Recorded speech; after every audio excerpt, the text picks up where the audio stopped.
Is the lowest mortgage rate the best rate? This is a question asked by a lot of first-time homebuyers and buyers in general during this time of historically low interest rates. It's asked by a lot of people as they frantically search on the internet. They just want to find the absolute lowest rate and they want to stick with that. Well, in this video, I wanted to explain that there's more than meets the eye. There's more than the rate itself. And although I'm not a mortgage professional, I am a realtor. I do want to touch upon this topic because it's a question I'm getting asked a lot lately. So I wanted to first and foremost give you a little bit of an analogy. Pretend you're shopping for a new shampoo bottle, like a bottle of shampoo, okay? And you go to the store. Do you pick the lowest priced shampoo bottle or shampoo product? Do you do that? I don't do that. Chances are people don't do that because they look at price and product, right? And that's the same thing when you're dealing with mortgage. So when you're dealing with mortgages, you're shopping around, you're comparing different lenders, what they have to offer. You have to understand that you're dealing with a product. Why? Because when you look at these different lenders, they have different terms and conditions. They have different policies, they have different criteria. So you really have to look at it with a lot of detail and with the proper professionals that can help you. Like a mortgage broker or any mortgage professional that can help you, that can really take your best interests into heart and really discuss what your personal needs are and which would be the right products that would be suitable for you, right? I can name a bunch of things that that make lenders a bit different. One of them is prepayment privileges. That's one interesting question you may want to ask your mortgage broker. But the biggest one is penalty, the possibility of a penalty if you do decide to break that mortgage.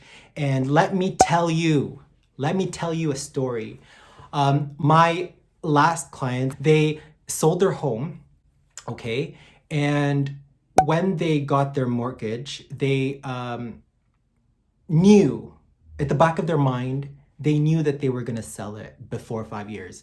And nevertheless, and guess what?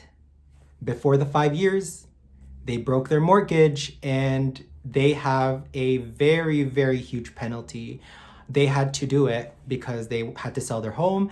And let me tell you, that penalty is ridiculously expensive. If that was discussed with the right people, with the realtor or the mortgage professional, if that was at least discussed, perhaps that would have been avoided. But you really need to take into account your personal situation and not just the rate when you're talking about choosing the right mortgage product, right? Same thing with any situation. You know, I'm not trying to dictate what mortgage product is the best, but you never know what's going to happen, you know, in your life, in your personal life. COVID is a good example of that. No one foresaw this pandemic to happen 2 years ago, 3 years ago, 4 years ago. No one saw this coming. And nevertheless, it happened. And guess what? People want to move. People change their careers. People change their jobs. People move nevertheless. And it just goes to show that your situation may change. Right? So when you lock into a mortgage that has a hefty penalty, you have to know in your mind that there is a penalty there, perhaps, depending on the product, and you have to just take that into account when you're signing those papers.